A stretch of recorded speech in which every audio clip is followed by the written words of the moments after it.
Hello everyone, I'm Dr. Smriti Nayak. I'm a gynecologist and infertility specialist at Aster RV Hospital, JP Nagar, Bangalore. Today I'll be talking to you about intrauterine insemination, also very commonly called as IUI.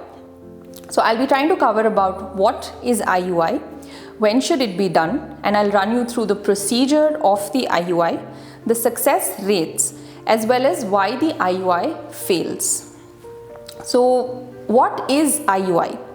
IUI is a fertility procedure in which the sperm is placed inside the uterus as close to the tubes as possible so that there is increased chance of conception and chances of pregnancy is higher.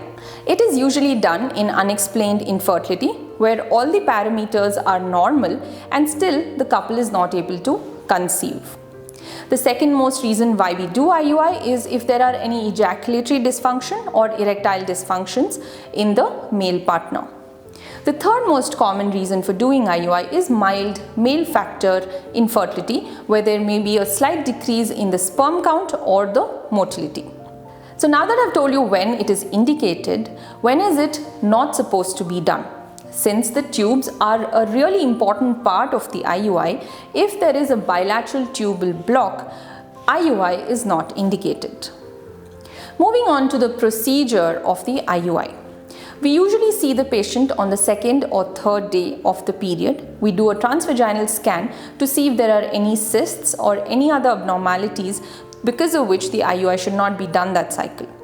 Subsequently, patients are called in for follicle monitoring and we see the size of the follicles depending on which the drugs are adjusted. When the follicle reaches a size of 18 to 20 mm, an ovulation trigger is given which helps in the release of the egg. Once the egg is released, it comes into the tube. After the ovulation trigger, we wait for around 36 to 48 hours to do the IUI. On the day of the IUI, the husband has to come in and give the sample. We also do a scan for the woman to see if the ovulation has taken place. The IUI procedure as such is done on an OPD basis. It is completely painless and does not require anesthesia. Once the IUI is done, the patient has to lie down for around 15 to 20 minutes, after which she can resume her normal activities, go back home or even go back to work sometimes. The success rates of IUI is around 15 to 20% and this varies from center to center. The laboratory methods play a very important role in the semen preparation as well as the method of doing the IUI. So, I advise you to go to a good fertility center before you decide on doing your IUI. Now the last thing is, why does the IUI fail? Because we know that in spite of everything being normal, the pregnancy may not come positive. Here we have to talk about the patency of the tubes. Even though the tubes look or appear to be open, the function of the tube cannot be assessed through the tubal patency test. So if it is a diseased tube, they may be functionally not working well but anatomically patent. The second reason why the IUI may fail is if there is a poor quality of the follicle, which can be seen in patients of PCOS.